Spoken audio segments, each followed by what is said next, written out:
Many people struggle with maintaining their natural hair.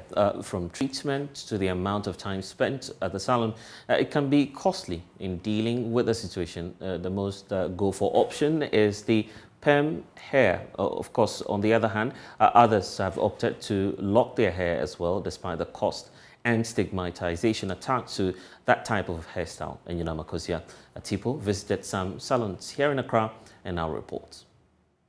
Dreadlocks, popularly called rasta, are rope-like strands of hair formed by interlocking the hair in itself. We meet Alex, a trader who has visited the Mikesh Crown salon to retwist his locks. He says the hairstyle is demanding. For natural hair like this, maybe you can use a normal soap to wash it. But if you want to treat it good, that one, it costs you. Let's say for me, every 3 weeks I have to lock it, and locking it, it costs, let's say, I'll spend more than 50 cedis to do it. Although Alex puts in effort to maintain his hair, he struggles with stigmatization and harassment from the public. In Ghana here, they have bad perception about those who do dreads. And let's say if you go to a place that they are not familiar to dread like this, they look in like some kind way, you understand? They describe you as a bad person a lot. So I face a lot of challenges, and even police worries the dread guys a lot. Especially me, I can meet let's say police 5 times a day. William Akpache is a professional loctician at Mikesh Crown Salon. He explains why opting for locks is a better choice. The Ghanaians, let's say about let's say 50% or 60%, they now know that no, the natural hair is the best. Dealing with the chemical, they have a lot of harmful and those kind of headache and things. So right now they are now trying to get into a natural hair, which is dreadlocks. Some individuals also share their preference for locks over other hairstyles. They say your natural hair is your natural style. I don't want to put anything inside my hair because I want my natural hair. If I go to the salon, I can't be in the dryer. I just don't like to cut my hair, so I always prefer locking it or twisting it. Actually, I'm a very busy person, so I actually don't get time to go to the salon often. That's why I chose to opt for the locks. The call for Ghanaians to embrace their natural hair is on the high. However, maintenance will forever be a struggle. Enyunam Akosua Atipo's report, read to you.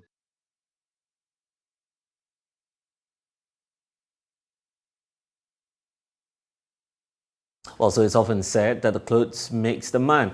Well, there's a US-based group that has taken that concept and is using it to change the often negative narrative about black men by, of course, feeding images of sharply dressed men into mainstream and social media platforms.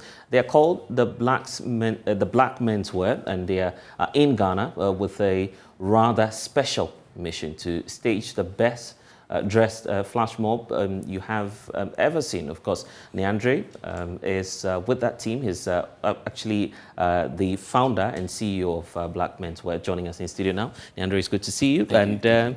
I must say you look stunning as well. So that gives us a picture of what to expect on Saturday, right, when you have that event. Tell us more about it. Yes, no, so the Black Menswear Flash Mob, it's a traveling global networking opportunity that we've had to really come together and show that black men are strong, black men are united, black men do work together. We can come together for good, and just to combat, again, a lot of the negative stereotypes, especially me being from the U.S., they don't often show positive imagery of our community, especially when it comes to our men.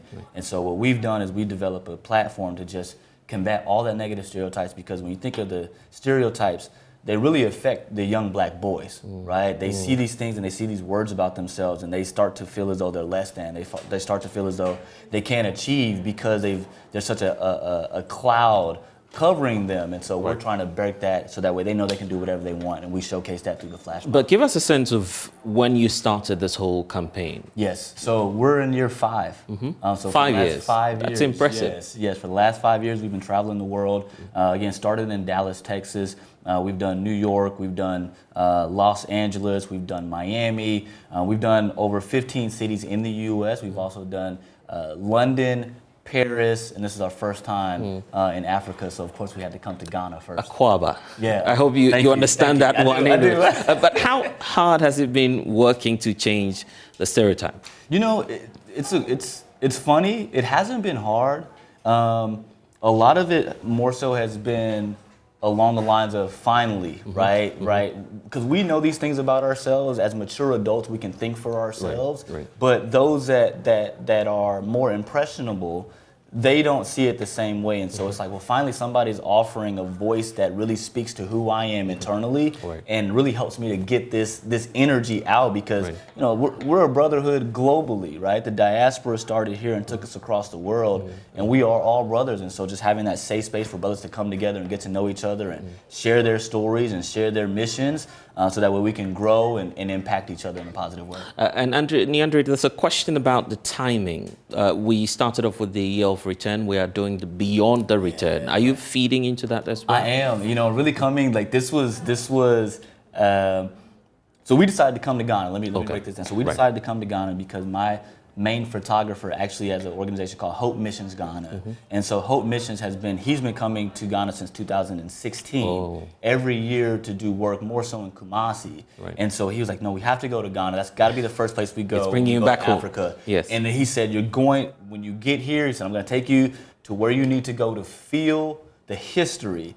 And so being here and seeing that, obviously the timing for us was like, all right, as we expand this, we have to go to Ghana. And so we love being here, the history, the learning what we've learned thus far. And you know, we've been here a little over a week now. It's beautiful.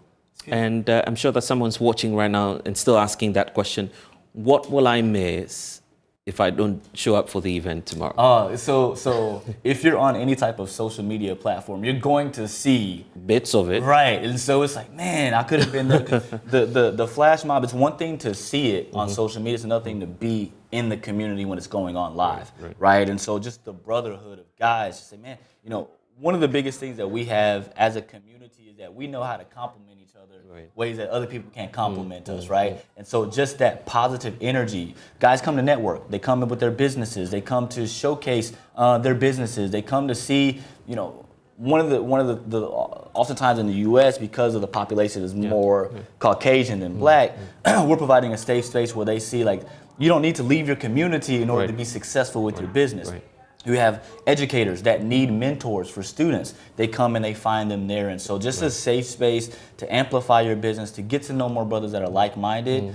And then also, you're going to see the fashion that goes with it. The name Black Men's Wear, right? It sounds more, I don't want to call it chauvinistic, right? But there's the question about inclusivity and trying to get women on board as well.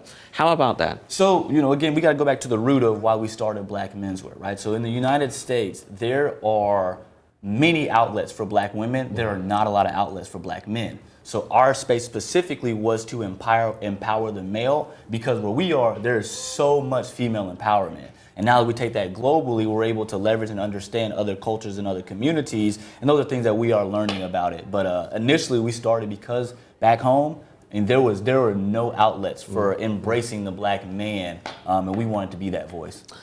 I'll leave you with the final words. What's the future looking like for you? So one of the things that we just did, we partnered with Hope Missions to work with the village, the Basis village outside of Kumasi. And like that flipped a switch for us to where, you know, we're continuing. Obviously, you know, we have a podcast, we have a YouTube channel, we have the social media, we do interviews and those kind of things. We work with nonprofits. We do a lot of nonprofit work back home. But it's continuing this global mindset of how can we work. We work with the First Love Foundation since we've been here to be able to help with one of the churches that they have and really grow with the youth or the school, the Sunday school that's there, right? Just being able to make a more global impact and just continuing to speak this voice of positive Black male unity, strength, voice, strength in numbers, community and camaraderie, and so just continuing to push that forward. Impressive. Neandri, thank you for joining us. Thank you for having me. And Thank you for having me. you're still with us here on The Pulse. We'll return shortly after this break.